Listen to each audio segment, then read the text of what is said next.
Assalamualaikum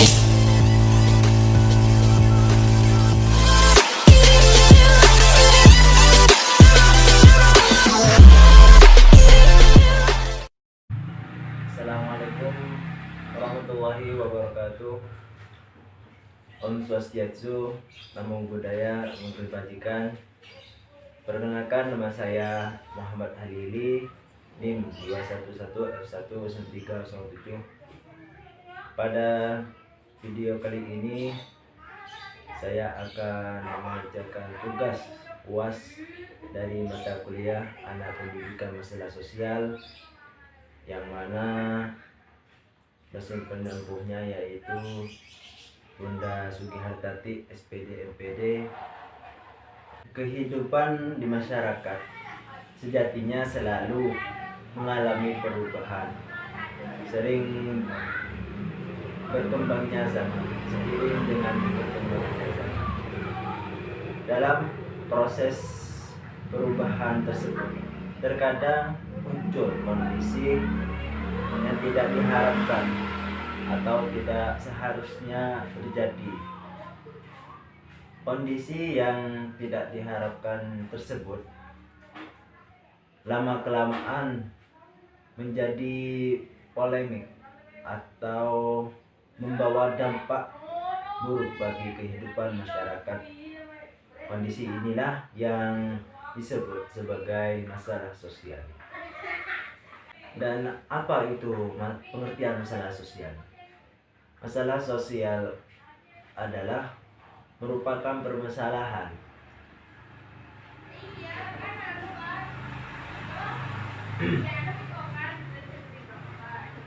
masalah sosial merupakan permasalahan-permasalahan yang muncul dalam masyarakat, bersifat sosial dan berhubungan erat dengan nilai-nilai sosial dan lembaga kemasyarakatan.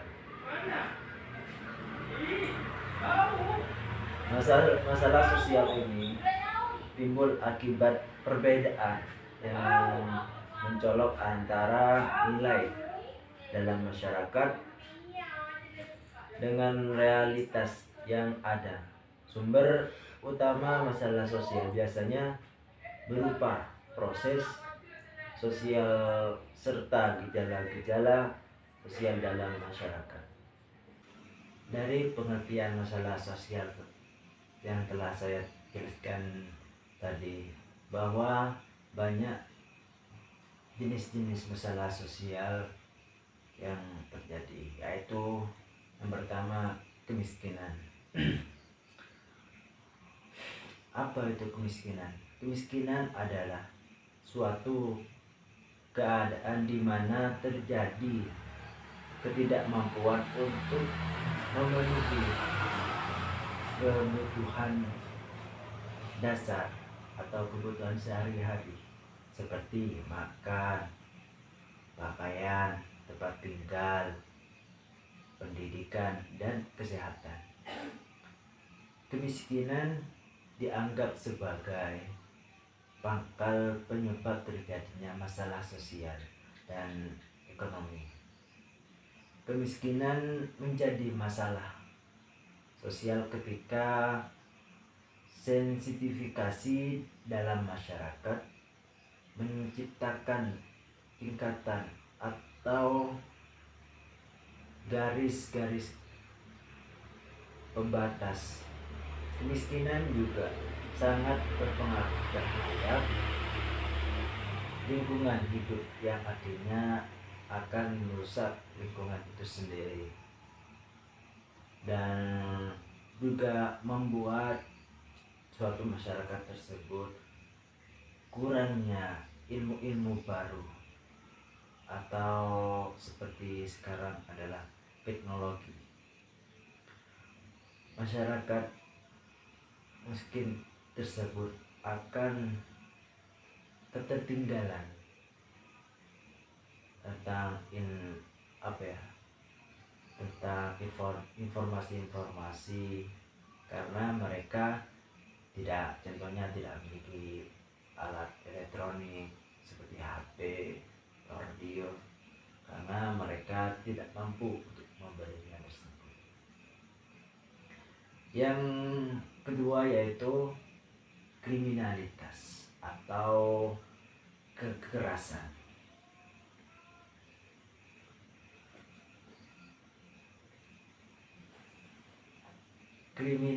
Kriminalitas adalah bisa diartikan sebagai tingkah laku yang melanggar norma-norma sosial dan undang-undang pidana dan juga peraturan-peraturan yang ada di masyarakat tersebut, bertentangan dengan moral, kriminalitas, dan juga bertentangan dengan moral kemanusiaan, bersifat merugikan sehingga ditentang oleh masyarakat secara sosiologis. Kejahatan diartikan sebagai bentuk tingkah laku yang melanggar norma sosial.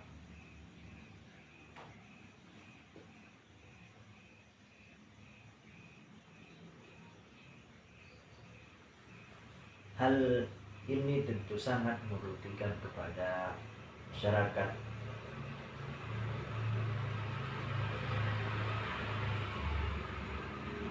dan sangat mengganggu keselamatan masyarakat, baik secara ekonomis, politis, maupun sosial psikologis.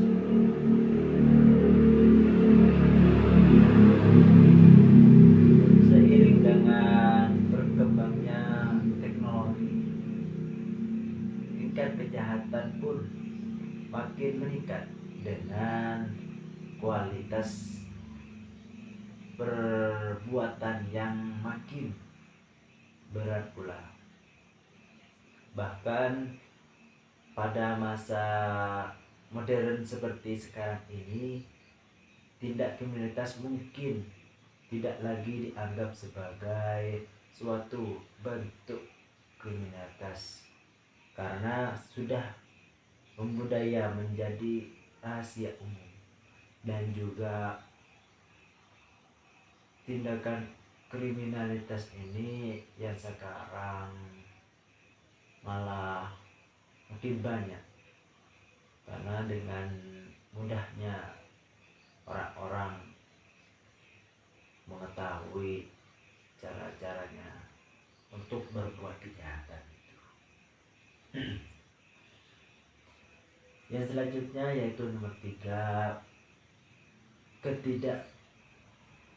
ketidakharmonisan keluarga.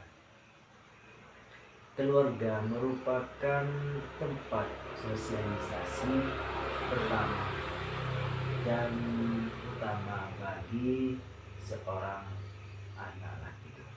Oleh karena itu, keluarga memiliki peran yang sangat penting bagi pertumbuhan dan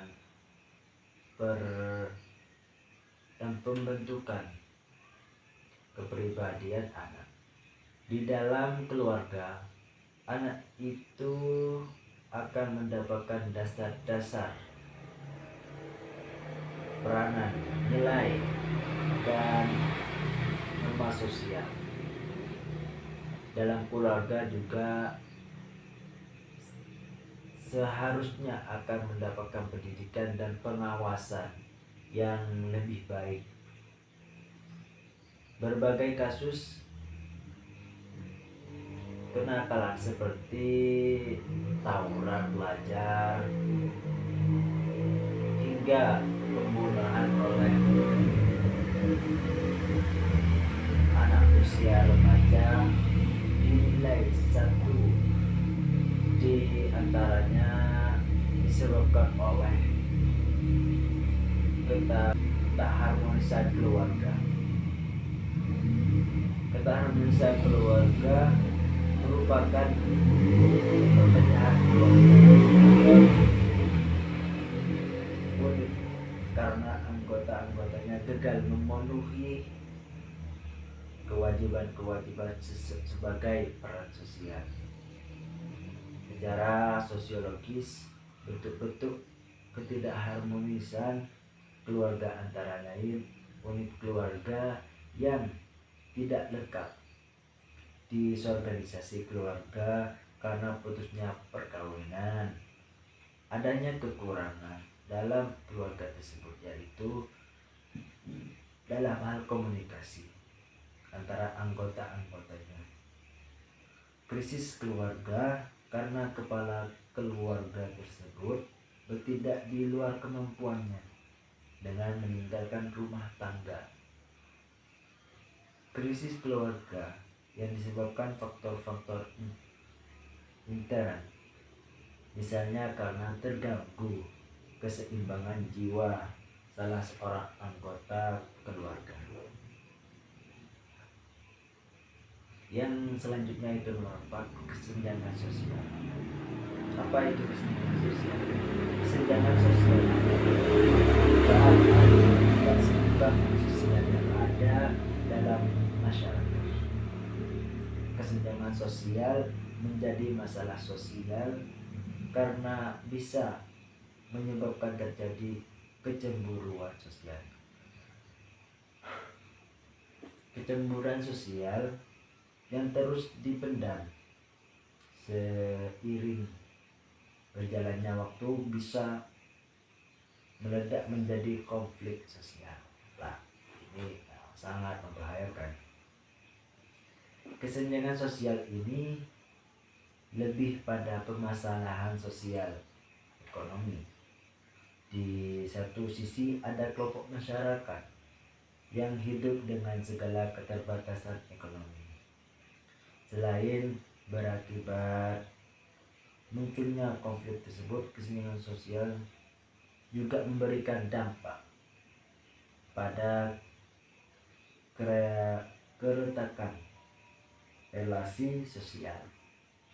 Munculnya stigma, prasangka, sistem dan rasa tidak puas, berujung tumbuhnya kecemburuan sosial yang kuat, atau disebut juga dengan dendam. Yang selanjutnya itu kebodohan. Satu di antara dampak negatif dari kebodohan adalah orang akan mudah diperalat oleh orang lain. Kebodohan bisa disebabkan oleh pendidikan yang rendah atau kurangnya merataan pendidikan, masyarakat kurang mampu, serta masyarakat yang terisolasi secara geografis merupakan anggota yang rentan terhadap masalah ini. Hal ini karena sulitnya memperoleh akses pendidikan yang layak, maju, dan tidak sebuah negara sangat ditentukan oleh kualitas sangat sumber daya manusia. Hal itu semua bisa didapat melalui pendidikan. Suatu negara akan sangat kesulitan menjadi negara maju jika masyarakat masih terbelenggu dalam kebodohan atau SDM-nya rendah.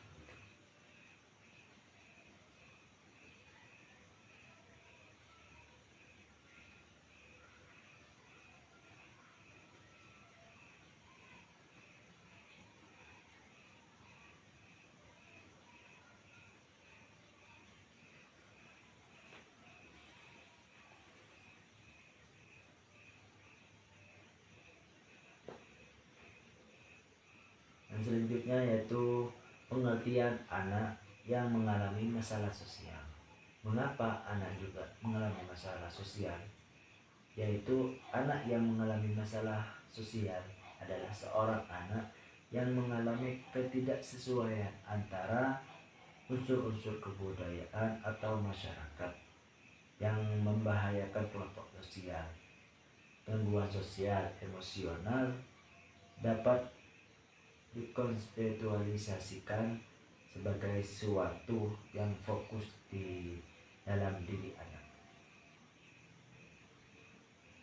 Dan upaya pemerintah apa untuk menangani anak yang mengalami masalah sosial?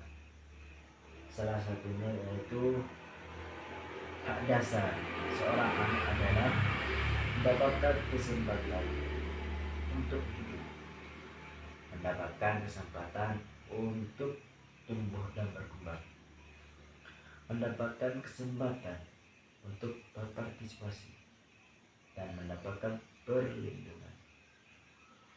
Konsep pendidikan inklusi merupakan konsep pendidikan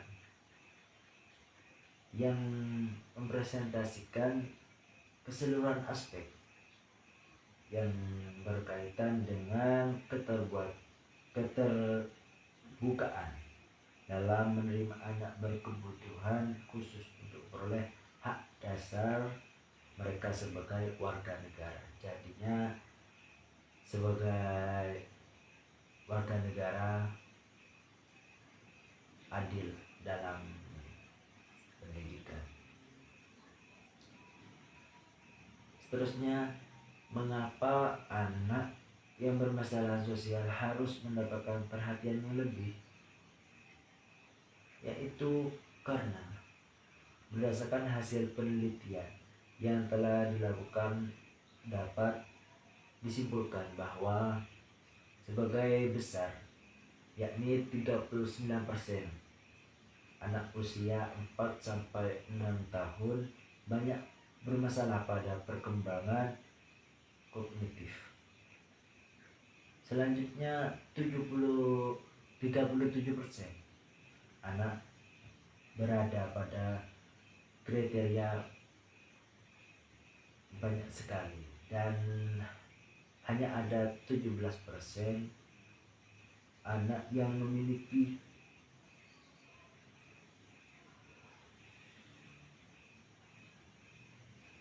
sedikit sekali permasalahan pada perkembangan kognitif, sedangkan 7% anak lainnya tidak memiliki permasalahan dalam perkembangan kognitif, sehingga pada usia 4-6 tahun anak dalam masa golden age, masalah dalam kurung masa keemasan, harus mendapatkan perhatian yang lebih untuk pertumbuhan dan perkembangan kognitif. Selanjutnya yaitu jenis penyakit khusus pada anak. Ini sangat penting untuk kita ketahui agar penyakit ini bisalah diminimalisir gitu untuk kita tangani. Yaitu satu, jenis penyakit tuberkulosis kelenjar. Nomor dua, tuberkulosis otak dan selaput otak meningitis TB. Nomor 3 itu tuberkulosis tulang kondisi. Tuberkulosis tulang tergantung pada bagian tulang yang terkena. 4, skrofuloderma. Yang nomor 5, tuberkulosis usus. Yang nomor 6, tuberkulosis ginjal.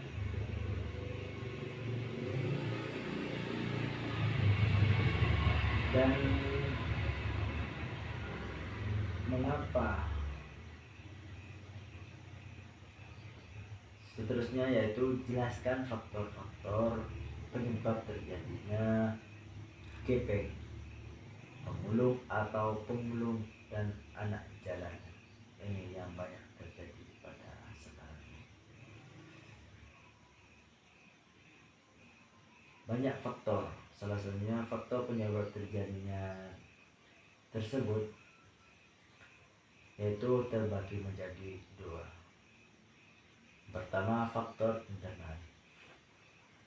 Faktor internal ini sendiri yang menyebabkan terjadinya anak jalanan, diantaranya adalah sifat malas dan tidak mau bekerja, atau memang mereka tidak memiliki kemampuan untuk bekerja atau pendidikannya rendah. Yang kedua, adanya cacat yang bersifat biologis. Psikologis, cacat keturunan yang bersifat biologis yaitu kurang berfungsinya organ tubuh untuk memproduksi atau organ genital yang menimpa seseorang. Cacat psikologis adalah kurang berfungsinya mental dan tingkah laku seorang untuk bersosialisasi di masyarakat, artinya pemalu lah itu. Yang nomor 3, tidak ada kegemaran, tidak memiliki hobi yang sehat. Seorang anak yang tidak dimiliki hobi, kegemaran yang kognitif untuk mengisi waktu luangnya, maka dengan mudah untuk melakukan tindakan negatif.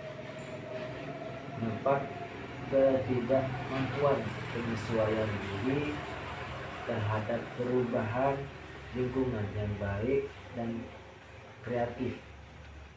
Ketidakmampuan penyesuaian diri atau adaptasi terhadap perubahan lingkungan yang baik dan kreatif menimbulkan tindakan amoral atau tindakan yang mengarah pada perubahan yang negatif.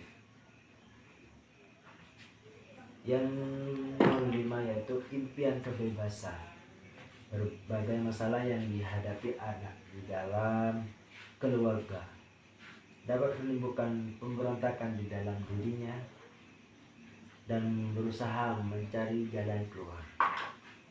Seorang anak merasa bosan dan tersiksa di rumah karena setiap hari menyaksikan kedua orang tuanya bertengkar dan tidak memperhatikan mereka. Pada akhirnya dia memilih kejahatan karena ia merasa memiliki kebebasan dan memiliki banyak kawan yang bisa menampung keluh kesahnya. Yang terakhir yaitu ingin memiliki uang sendiri. Berbeda dengan faktor dorongan dari orang tua yang didapatkan anak biasanya digunakan untuk keperluan sendiri. Meskipun anak memberikan sebagai uangnya kepada orang tua mereka, ini lebih bersifat sukarela dan tidak memiliki dampak buruk terhadap anak apabila tidak memberi sebagian uangnya ke orang tua atau keluarganya. Yang nomor 2 yaitu faktor eksternal. Faktor eksternal yang menyebabkan kejadian jalanan yang antaranya adalah yang pertama, dorongan keluarga. Dorongan keluarga dalam hal ini biasanya adalah ibu atau kakak mereka adalah pihak yang turut adil mendorong anak pergi berjalanan. Biasanya dorongan dari keluarga dengan cara mengajak anak pergi berjalan untuk membantu pekerjaan orang tua. Biasanya membantu mengemis dan menyuruh anak untuk melakukan kegiatan-kegiatan di jalannya yang bersifat kuat. Yang selanjutnya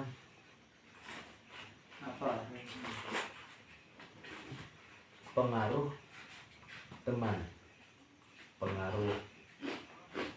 Teman menjadi salah satu faktor yang menyebabkan anak pergi ke jalanan karena diajak oleh temannya. Pengaruh teman menunjukkan dampak besar anak pergi jalanan. Terlebih bila dorongan pergi ke jalanan mendapatkan dukungan dari orang tua atau keluarga. Yang terakhir yaitu kekerasan dalam keluarga. Tindak kekerasan yang dilakukan oleh anggota keluarga terhadap anak, sehingga mereka memilih untuk pergi ke jalanan agar tidak melihat orang tuanya tersebut. Dan selanjutnya yaitu tentang pengertian geng motor. Apa itu geng motor? Menurut Kamus Besar Bahasa Indonesia KBBI 2021, geng berarti sebuah kelompok atau gerombolan remaja yang dilatar belakangi oleh persamaan latar sosial, sekolah, daerah, dan sebagainya. Sedangkan motor dalam Kamus Bahasa Indonesia diartikan sebagai kata benda yang menjadi tenaga penggerak, belakangnya dikenal dengan sebutan gangster, sebuah kata yang berasal dari bahasa Inggris gangster. Gangster atau bandit berarti suatu anggota dalam sebuah kelompok kriminal atau gerombolan yang terorganisasi dan memiliki kebiasaan urakan dan anti aturan. Dan geng motor sendiri dilandasi oleh aktivitas kesenangan di atas motor. Umumnya keberadaan mereka ada di kota besar dan perilakunya telah menjadi penyakit sosial yang akut. Karakteristik geng motor sendiri yaitu kebanyakan anggota geng motor mengendarai motornya tanpa safety riding seperti helm, sepatu, dan jaket. Muncul di malam hari, motor tanpa lampu, suka dengan suara knalpot yang berisik,